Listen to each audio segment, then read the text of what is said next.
Hello everyone, आज हम पढ़ेंगे क्लास 10 ज्योग्राफी का चैप्टर नंबर 3 जिसका नाम है वाटर रिसोर्सेज। दोस्तों, आपने एक चीज़ नोटिस की होगी कि जो हमारी पृथ्वी है वो हमें नीली दिखाई देती है। ये हमें नीली इसलिए दिखाई देती है क्योंकि हमारी पृथ्वी के ऊपर सबसे ज़्यादा पानी है, लेकिन इतना पानी होने के बावजूद भी हमें वाटर स्कैर्सिटी देखने को मिलती है, मतलब पानी की कमी देखने को मिलती है। तो इस चैप्टर में हम इसी वाटर स्कैर्सिटी के बारे में पढ़ेंगे कि वाटर स्कैर्सिटी क्या होती है और पृथ्वी पर इतना पानी होने के बावजूद भी ये हमें क्यों देखने को मिलती है।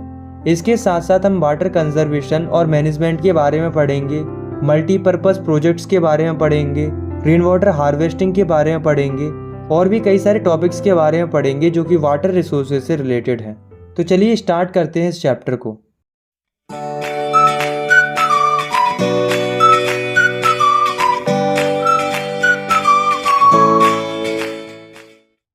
तो ये है हमारी अर्थ का 3/4 पोर्शन वाटर से कवर्ड है, यानी कि पृथ्वी पर बहुत पानी है। लेकिन प्रॉब्लम ये है कि हम इस पूरे वाटर को यूज़ नहीं कर सकते, क्योंकि अर्थ के टोटल वाटर में से 96.5% जो वाटर है वो ओशन वाटर है। और आपको पता है कि ओशन वाटर काफ़ी ज़्यादा सॉल्टी होते हैं, मतलब उनमें काफ़ी ज़्यादा नमक होता है। इसलिए फ़िलहाल तो हम उसे यूज़ नहीं कर सकते, क्योंकि हमारे पास इतना इन्वेस्टमेंट नहीं है कि हम उसे फ़िल्टर कर सकें। लेकिन टोटल वाटर में से 2.5% वाटर ऐसा है जो कि फ्रेश वाटर है, मतलब हम इसका यूज़ कर सकते हैं। लेकिन यहाँ पर भी प्रॉब्लम है कि हमारे पास जितना भी फ्रेश वाटर है उसका 70% फ्रेश वाटर आइस शीट्स और ग्लेशियर की फॉर्म में है, और बचा मात्र 30% फ्रेश वाटर ही ऐसा है जो कि सरफेस रन ऑफ और ग्राउंड वाटर की फॉर्म में है, और केवल इसी वाटर को हम यूज़ कर सकते हैं। तो देखा आपने कि हमारे पास पानी तो बहुत है लेकिन यूजेबल वाटर बहुत कम है। अब आप सोच रहे होंगे कि क्या ये पानी हमारे लिए इनफ है? हाँ, ये पानी हमारे लिए इनफ है, बल्कि मोर देन इनफ है, क्योंकि वाटर एक रिन्यूएबल रिसोर्स है। रिन्यूएबल रिसोर्स मतलब वाटर समय के साथ साथ रिन्यू होता रहता है, मतलब नया बनता रहता है, और ये प्रोसेस होती है हाइड्रोजन साइकिल की मदद से। अब आप में से कई सारे लोग ये भी सोच रहे होंगे कि अगर इतना ही पानी हमारे लिए पर्याप्त है, फिर हमें अलग अलग देशों में पानी की कमी क्यों देखने को मिलती है।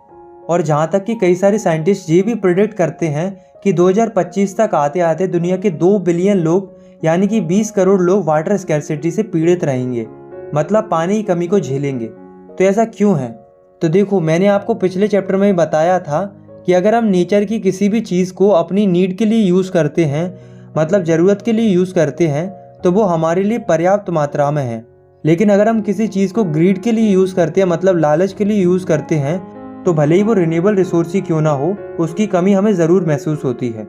यही सीन वाटर के केस में है। वाटर है तो रिन्यूएबल रिसोर्स, लेकिन फिर भी उसकी कमी देखने को मिलती है, क्योंकि लोग अपने लालच के लिए उसका ओवर यूज़ करते हैं और उसे एक्सप्लॉइट करते हैं। इसी चीज़ को हम डिटेल में डिस्कस करते हैं इस टॉपिक में, water scarcity and the need for water conservation and management. सबसे पहले हम समझते हैं कि वाटर स्कैर्सिटी क्या होती है। तो वाटर स्कैर्सिटी का सिंपल सा मतलब होता है पानी की कमी होना, उसी को हम वाटर स्कैर्सिटी कहते हैं। जैसे कि मैं आपको एग्जांपल देता हूँ, आप देखते होंगे कि राजस्थान की महिलाएं अपने सिर पर कई सारे मटके रखकर काफ़ी लंबी लंबी डिस्टेंस ट्रैवल करती हैं पानी भरने के लिए, क्योंकि राजस्थान में बहुत कम बारिश होती है और राजस्थान एक ड्रॉट प्रोन एरिया है। तो ये एग्जाम्पल है वाटर स्कैर्सिटी का। अब दोस्तों, ज़रूरी नहीं है कि राजस्थान जैसी सूखी जगहों पर ही पानी की कमी देखने को मिले, बल्कि पानी की कमी हमें ऐसी जगह पर भी देखने को मिल सकती है जहाँ पर बहुत पानी हो। जैसे ही कोलकाता में कभी कभी इतना पानी बरसता है कि वहाँ पर बाढ़ आ जाती है। जैसे कि आप इस इमेज को देखो, इसमें जो बच्चा है वो कह रहा है कि water water everywhere but not a drop to drink, मतलब पानी चारों तरफ है लेकिन पीने लायक नहीं है। तो ये भी एग्जाम्पल है वाटर स्कैर्सिटी का। तो वाटर स्कैर्सिटी हमें मोस्ट ऑफ द केसेस में देखने को मिलती है पानी के ओवर एक्सप्लॉयटेशन की वजह से, पानी का एक्सेसिव अमाउंट में यूज़ करने की वजह से, और पानी के अनइक्वल तरीके से प्रेजेंट होने की वजह से। इसी चीज़ को हम डिटेल में डिस्कस करते हैं कि पानी की कमी आखिर हमें क्यों देखने को मिलती है। रीजंस फॉर वाटर स्कैर्सिटी, मतलब वाटर स्कैर्सिटी होने के पीछे कौन कौन से कारण हैं। तो पहला रीज़न है large and growing population and consequent greater demands for water and unequal access to it, मतलब लोगों की पॉपुलेशन तेज़ी से बढ़ रही है, और हमें पता है कि जितनी ज़्यादा पॉपुलेशन होगी पानी की डिमांड भी उतनी ही ज़्यादा बढ़ेगी, बट पानी तो लिमिटेड है, तो ऐसी सिचुएशन में जो रिच लोग होते हैं वो उस पानी को एक्सेस कर पाते हैं और जो गरीब लोग होते हैं वो उस पानी को ज़रूरत के लिए भी एक्सेस नहीं कर पाते। हम देखते हैं ना कि जो अमीर लोग होते हैं उनके घरों में तो स्विमिंग पूल देखने को मिलते हैं और वहीं गरीब लोग बूंद बूंद के लिए तरसते हैं। तो पहला रीज़न यही है कि पॉपुलेशन बढ़ रही है और पानी की डिमांड भी बढ़ रही है, जिस वजह से ज़्यादातर पानी अमीरों तक ही पहुंच पाता है, गरीबों को वाटर स्कैर्सिटी का सामना करना पड़ता है, यानी कि वाटर का अनइक्वल एक्सेस देखने को मिलता है। वाटर स्कैर्सिटी का दूसरा रीज़न है water resources are being over exploited to expand agriculture. मतलब आप खुद सोचो कि अगर पॉपुलेशन बढ़ेगी तो फूड ग्रेन्स का प्रोडक्शन भी बढ़ेगा, क्योंकि जितने ज़्यादा लोग होंगे लोगों को उतना ही ज़्यादा खाना चाहिए। तो जो किसान होते हैं वो फूड ग्रेन्स के प्रोडक्शन के लिए एग्रीकल्चर एक्टिविटी परफॉर्म करते हैं, जिसके लिए वो बेल्स और ट्यूबवेल्स का इस्तेमाल करते हैं। इससे होता क्या है, काफ़ी सारे ग्राउंड वाटर को निकाला जाता है, जिस वजह से ग्राउंड वाटर लेवल में काफ़ी गिरावट आई है। मतलब ज़मीन के नीचे का जो पानी है वो धीरे धीरे कम होता जा रहा है। तो ये भी एक रीज़न है वाटर स्कैर्सिटी का।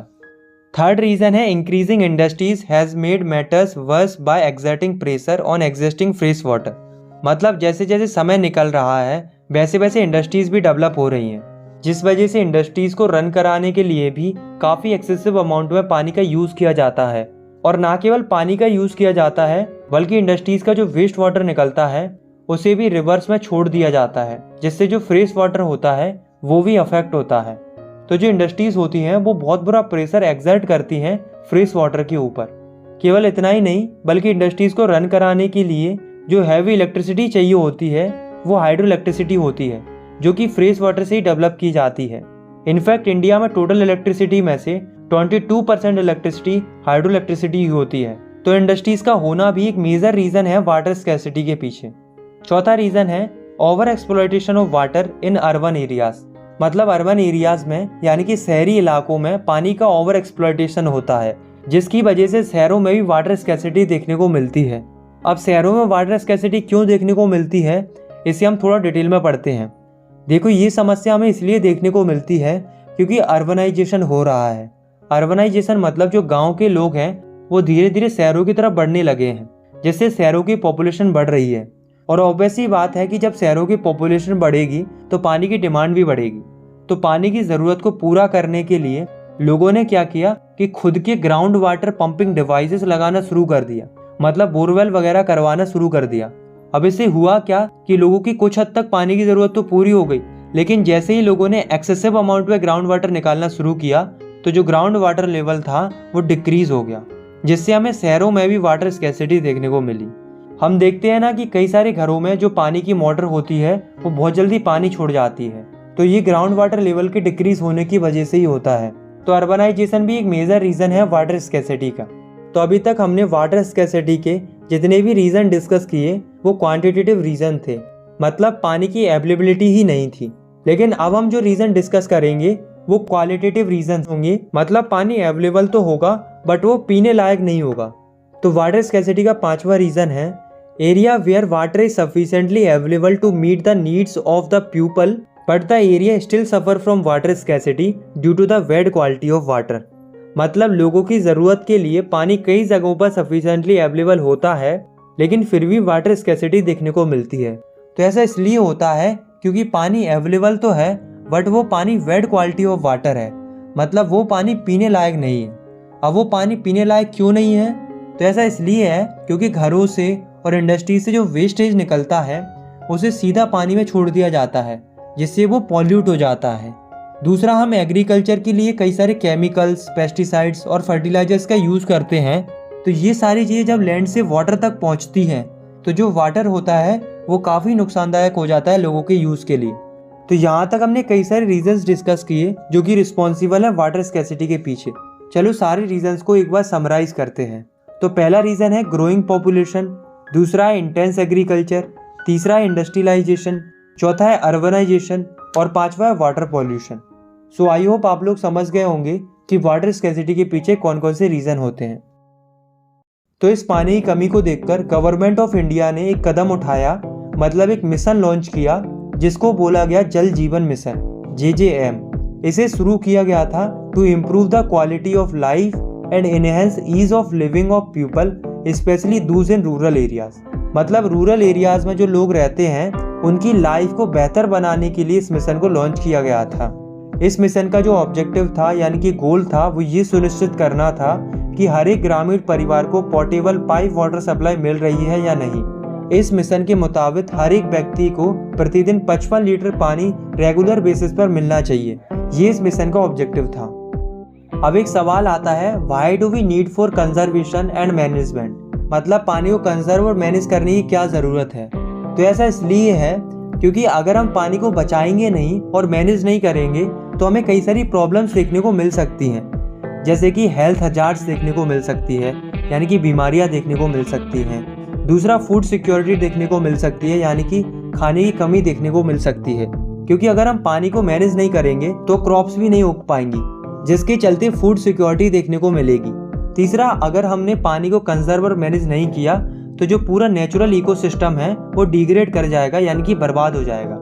इतना ही नहीं, अगर इसी तरीके से पानी का ओवर एक्सप्लॉयटेशन और मिसमैनेजमेंट होता रहा तो हमें इकोलॉजिकल क्राइसिस भी देखने को मिल सकते हैं। तो इतनी सारी प्रॉब्लम्स हमें फेस करनी पड़ सकती हैं अगर हमने पानी को कंजर्व और मैनेज नहीं किया। इसलिए अच्छा है कि हम पानी को कंजर्व करें और मैनेज करें ताकि हम इन समस्याओं से बच पाएं। नेक्स्ट टॉपिक है हमारा multipurpose river projects and integrated water resources management. तो जैसा कि मैंने आपको बताया कि हमें पानी का कंजर्वेशन और मैनेजमेंट करना चाहिए, लेकिन अब सवाल ये आता है कि हम पानी को कंजर्व और मैनेज करें कैसे। How do we conserve and manage water. तो पानी को कंजर्व और मैनेज करने का एक बहुत अच्छा तरीका है जो कि है हाइड्रोलिक स्ट्रक्चर बनाना। हाइड्रोलिक स्ट्रक्चर मतलब पानी के ऊपर या पानी के अंदर ऐसे स्ट्रक्चर बनाना जिनकी मदद से हम पानी को स्टोर कर पाएं और उसके फ्लो को मैनेज कर पाएं, जैसे कि डैम बनाना, रिजर्वियर्स बनाना, कैनल्स बनाना, आर्टिफिशियल लेक बनाना। ये सभी हाइड्रोलिक स्ट्रक्चर्स होते हैं। अब दोस्तों, ऐसा नहीं है कि हम केवल अभी से ही हाइड्रोलिक स्ट्रक्चर बनाना सीखे हैं, बल्कि इंडिया में कई साल पहले से ही हाइड्रोलिक स्ट्रक्चर बनना शुरू हो गए थे पानी को कंजर्व और मैनेज करने के लिए। तो चलिए देखते हैं कि इंडिया में पुराने समय में यानी कि एंशिएंट टाइम में कौन कौन से हाइड्रोलिक स्ट्रक्चर बनाए गए थे।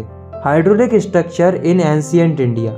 तो शुरुआत में यानी कि 1st सेंचुरी BC में इंडिया में श्रृंगवीरपुर नाम की जगह पर, जो कि इलाहाबाद के पास स्थित है, वहाँ पर गंगा नदी के बाढ़ के पानी को चैनलाइज करने के लिए एक सोफिस्टिकेटेड वाटर हार्वेस्टिंग सिस्टम बनाया गया था, ताकि गंगा नदी के बाढ़ के पानी को चैनलाइज करके उसे इरिगेशन के लिए यूज किया जा सके। जैसा कि आप इस इमेज को देख सकते हो, ये इंडिया का सबसे ओल्डेस्ट हाइड्रोलिक स्ट्रक्चर था। इसी तरीके से चंद्रगुप्त मौर्य के टाइम पर काफी बड़ी स्केल में डैम्स, लेक्स और इरिगेशन सिस्टम बनाए गए थे। इसके अलावा हमें आज के समय पर कलिंगा, नागार्जुन कोंडा, बेमूर, कोल्हापुर जैसी जगहों पर भी कई सारे एविडेंस देखने को मिलते हैं जो कि ये दर्शाते हैं कि पहले भी सोफिस्टिकेटेड इरिगेशन वर्क होता था। सिमिलरली 11th सेंचुरी में भोपाल लेक का निर्माण कराया गया था, जो कि अपने समय की लार्जेस्ट आर्टिफिशियल लेक्स में से एक थी। इसके बाद 14th सेंचुरी में हौज खास दिल्ली के अंदर एक टैंक का निर्माण कराया गया था इल्तुतमिश के द्वारा, ताकि श्री फोर्ट एरिया में पानी की सप्लाई होती रहे। तो देखा आपने कि पुराने समय पर भी कई सारे हाइड्रोलिक स्ट्रक्चर बनाए जाते थे पानी को कंजर्व और मैनेज करने के लिए। इसी तरीके से आज के समय पर भी कई सारे हाइड्रोलिक स्ट्रक्चर बनाए जाते हैं, लेकिन हमें इस चैप्टर में एक ही तरीके के हाइड्रोलिक स्ट्रक्चर के बारे में पढ़ना है, जो कि है डैम्स। कि डैम्स क्या होते हैं और ये हमारी कैसे मदद करते हैं पानी को कंजर्व और मैनेज करने में। तो सबसे पहले हम पढ़ते हैं व्हाट इज डैम, कि डैम क्या होता है। तो dam is a barrier across flowing water that obstructs, directs और retards the flow, often creating a reservoir, lake और इम्पाउंडमेंट। मतलब डैम एक बैरियर होता है जो कि फ्लोइंग वाटर को रोकता है। इसकी मदद से हम पानी के फ्लो को दिशा दे सकते हैं और पानी की फ्लो की स्पीड को धीमा कर सकते हैं। सिंपली हम डैम की मदद से पानी के फ्लो को कंट्रोल या मैनेज कर सकते हैं, जैसा कि आप इस इमेज में देख सकते हो। अब डैम से कुछ भी बन सकता है, रिजर्वियर भी बन सकता है, लेक भी बन सकता है, इम्पाउंडमेंट यानी कि छोटा लेक भी बन सकता है। डिपेंड करता है डैम के साइज के ऊपर। तो आया समझ में कि डैम क्या होता है। अब हम देखते हैं क्लासिफिकेशन ऑफ डैम्स, मतलब डैम को किस तरीके से क्लासीफाई किया गया है। तो डैम को दो तरीकों से क्लासीफाई किया गया है। पहला है on the basis of material और दूसरा है on the basis of height. तो on the basis of material मतलब किस मटेरियल से डैम बने हैं। तो मटेरियल के बेसिस पर डैम मेनली 3 प्रकार के होते हैं। पहले टिम्बर डैम्स, जो कि केवल लकड़ियों से बने होते हैं। दूसरे होते हैं मिशनरीज डैम्स, मतलब ऐसे डैम्स जो कि पत्थर, ईंट या कंक्रीट से बने होते हैं।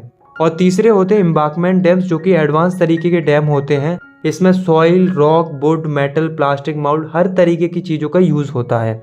सिमिलरली डैम्स को हाइट के बेसिस पर भी 3 टाइप में बांटा गया है। पहले है हाई हाइटेड डैम्स, जो कि बड़े डैम होते हैं।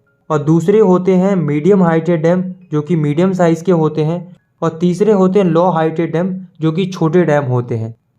अब हम पढ़ते हैं यूजेस ऑफ डैम, मतलब डैम के क्या क्या यूजेस होते हैं। तो ट्रेडिशनली अगर हम देखें तो पुराने समय में डैम का इतना ज़्यादा यूज़ नहीं होता था। पहले के टाइम पर डैम्स केवल इसलिए बनाए जाते थे ताकि नदियों के पानी को और बरसात के पानी को इकट्ठा किया जा सके और आगे उस पानी को इरिगेशन के लिए यूज़ किया जा सके। लेकिन आज के समय में हम डैम को कई सारे पर्पजेस के लिए यूज़ करते हैं। हम उसे इरिगेशन के लिए यूज़ तो करते ही करते हैं, साथ में हम इलेक्ट्रिसिटी जनरेशन के लिए, डोमेस्टिक एंड इंडस्ट्रियल यूजेस के लिए, जहाँ तक कि डैम का यूज़ फ्लड कंट्रोल करने के लिए भी किया जाता है। और तो और डैम का यूज़ रिक्रिएशन, इनलैंड नेविगेशन और फिश ब्रीडिंग के लिए भी किया जाता है। तो डैम का यूज़ काफ़ी सारे पर्पजेस के लिए होता है, इसलिए डैम्स को मल्टीपर्पज़ प्रोजेक्ट भी बोला जाता है। जैसे कि मैं आपको कुछ डैम्स के एग्जाम्पल देता हूँ। सतलुज ब्यास रिवर बेसिन के ऊपर जो मल्टीपर्पज़ प्रोजेक्ट लॉन्च किया गया था, मतलब डैम बनाया गया था, वो था भाखरा नांगल डैम। इसका मेन पर्पस था हाइड्रो इलेक्ट्रिसिटी जनरेट करना और लोगों को इरिगेशन के लिए पानी प्रोवाइड कराना। सिमिलरली महानदी बेसिन के ऊपर भी एक डैम बनाया गया था, हीराकुंड डैम। इसका मेन ऑब्जेक्टिव था पानी को कंजर्व करना और फ्लड को कंट्रोल करना। तो इस तरीके से इंडिया में कई सारे मल्टीपर्पज़ प्रोजेक्ट लॉन्च किए गए ताकि पानी को कंजर्व और मैनेज किया जा सके। डैम की इतनी सारी अच्छाइयाँ देखकर जवाहरलाल नेहरू ने कहा था कि जो डैम होते हैं वो टेम्पल होते हैं मॉडर्न इंडिया के। उन्होंने ऐसा इसलिए कहा था क्योंकि डैम के काफ़ी सारे एडवांटेजेस होते हैं। लेकिन दोस्तों, डैम बनाने के पीछे इतने सारे फ़ायदे तो हैं, लेकिन फिर भी large number of people multipurpose project और डैम्स का विरोध करते हैं। तो ऐसा क्यों है कि कई सारे लोग इनका विरोध करते हैं? इसके पीछे कौन कौन से रीज़न हैं, चलिए जानते हैं। Reason behind the opposition of multipurpose projects. तो पहला रीज़न है regulating and damming of water affect the natural flow of reverse. मतलब पहला रीज़न ये है कि अगर हम डैम बनाते हैं तो उससे रिवर का नेचुरल फ्लो अफेक्ट होता है। मतलब नेचुरली जो रिवर फ्लो होकर आ रही होती है उसके ऊपर डैम बनाने की वजह से उसका नेचुरल फ्लो डिस्टर्ब हो जाता है। अब इससे प्रॉब्लम क्या आती है, हमें पुअर सेडिमेंट फ्लो देखने को मिलता है और जितने भी सेडिमेंट्स होते हैं वो धीरे धीरे रिजर्वियर के बॉटम पर इकट्ठे होने लगते हैं।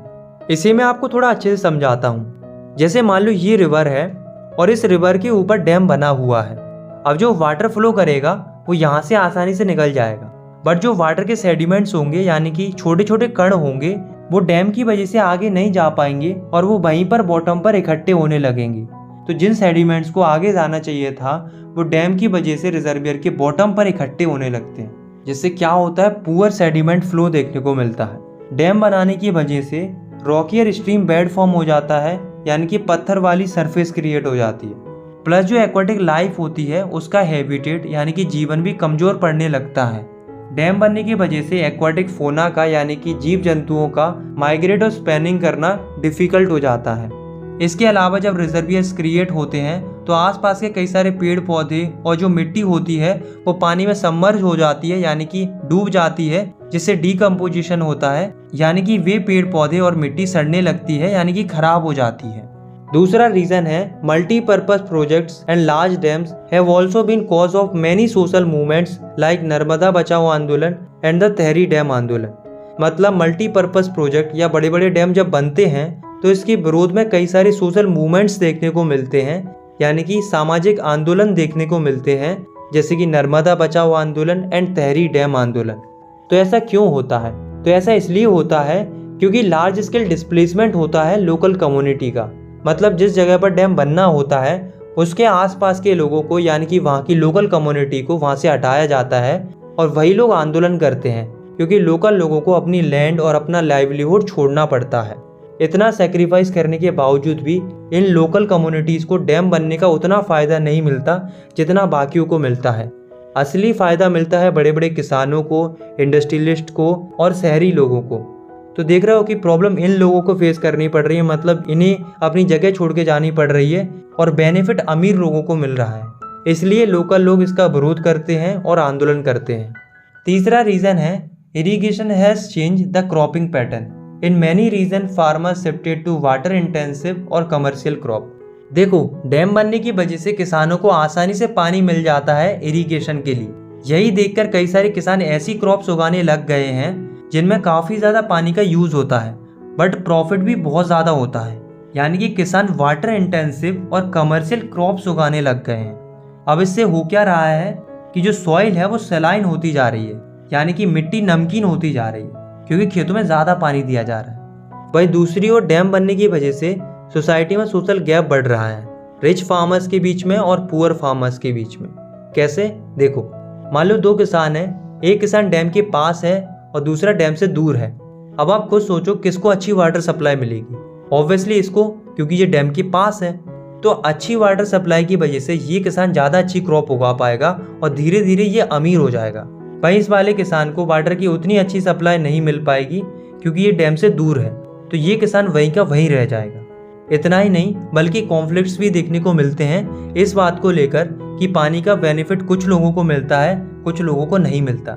जैसे कि मैं आपको एक एग्जांपल देता हूँ। गुजरात में साबरमती बेसिन के किसानों ने दंगा कर दिया था इस बात को लेकर कि आसपास के शहरों में बहुत अच्छी वाटर सप्लाई मिल रही थी, लेकिन इनके गांव को बिल्कुल भी वाटर सप्लाई नहीं मिल रही थी, जबकि इन्हें पानी की बहुत ज़रूरत थी क्योंकि इनके गांव में सूखा पड़ा हुआ था।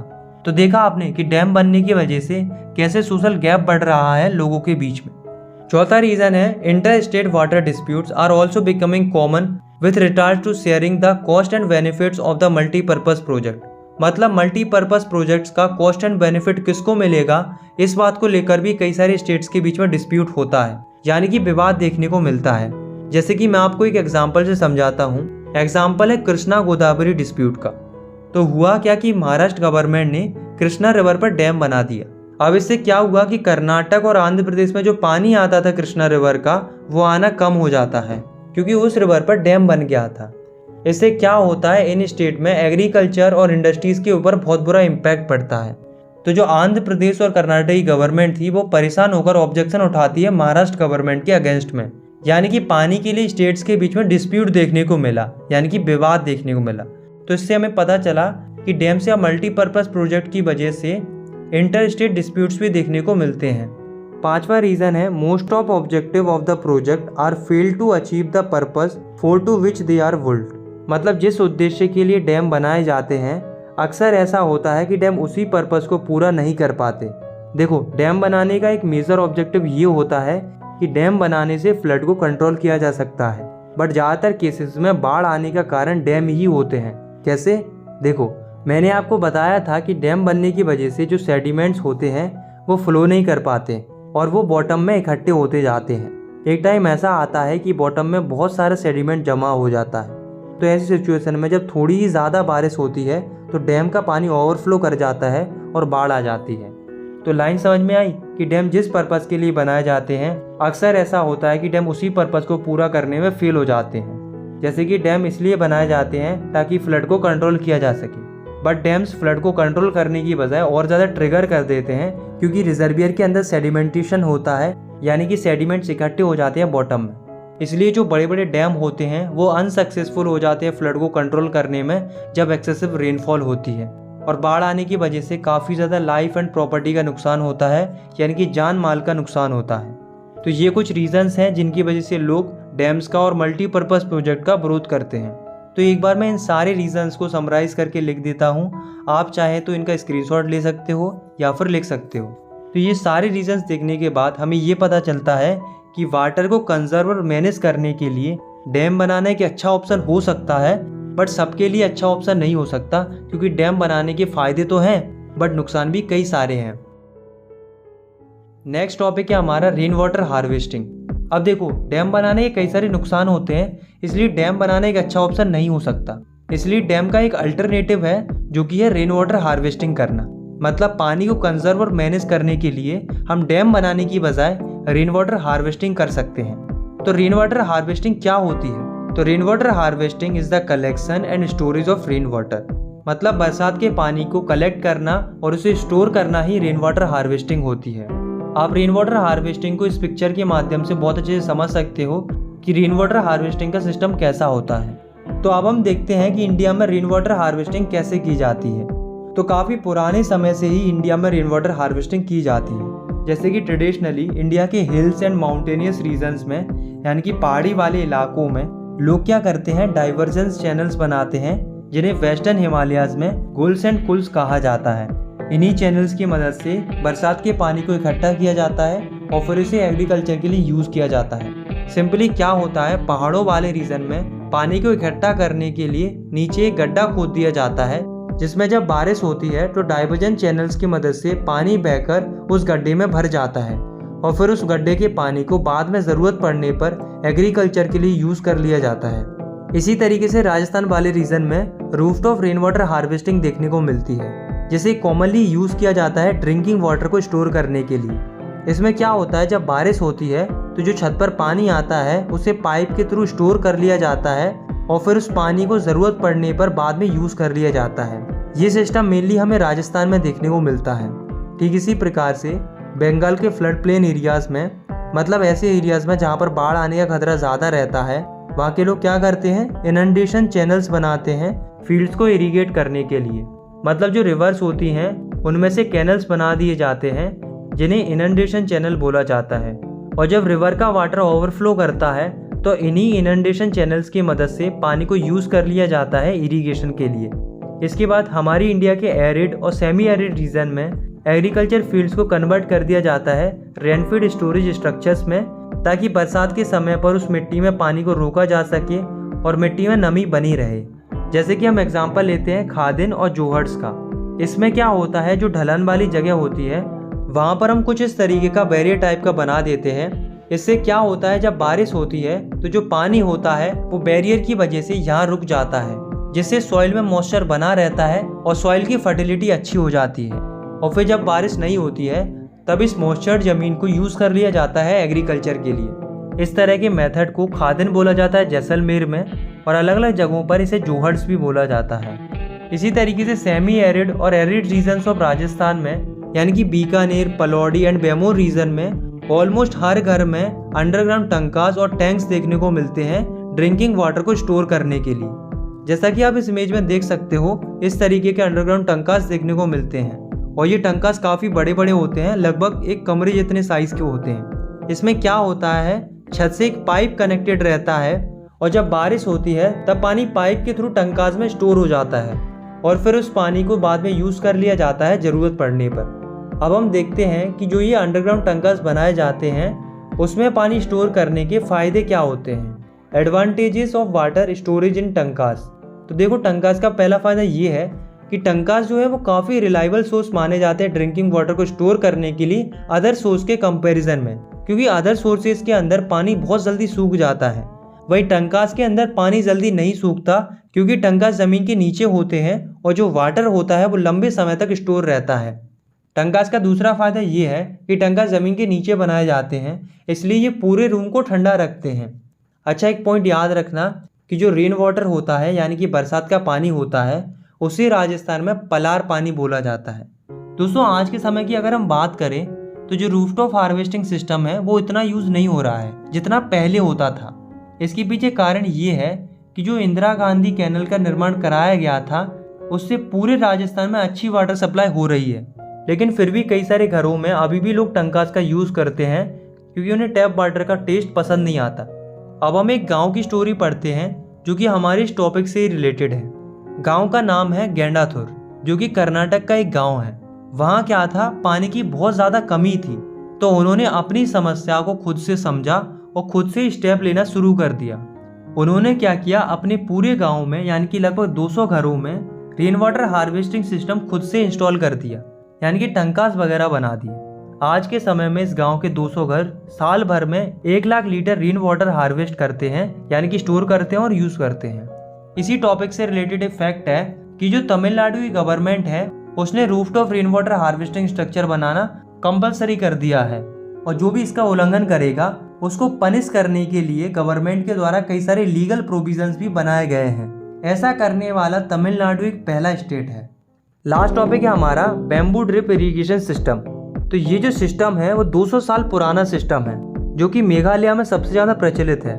इसमें क्या होता है, स्ट्रीम और झरने के पानी को बम्बू यानी कि बांस से बने हुए पाइप की मदद से घरों तक और खेतों तक पहुंचाया जाता है, जैसे कि आप इन पिक्चर्स में देख सकते हो। और आप अच्छे से समझ सकते हो कि बैम्बू ड्रिप इरिगेशन सिस्टम कैसा होता है। इस सिस्टम की मदद से एक बार में लगभग 18 से 20 लीटर पानी हंड्रेड्स ऑफ मीटर्स तक ले जाया जाता है। ये पूरा सिस्टम बांस से बना हुआ होता है, इसलिए इसमें 20 से 80 पानी की बूंदें कम हो जाती हैं। तो यहाँ पर हमारे चैप्टर खत्म होता है। आई होप आपको ये वीडियो पसंद आई होगी। अगर आपको ये वीडियो पसंद आई तो आप इस वीडियो को लाइक कर सकते हो और आप इस चैनल को सब्सक्राइब भी कर सकते हो। आई नो आप वीडियोस का बहुत ज़्यादा वेट करते हो, पर डोंट वरी, मैं जितनी जल्दी हो सकेगा मैं आपके सिलेबस को कंप्लीट करने की पूरी कोशिश कर रहा हूँ। Thank you.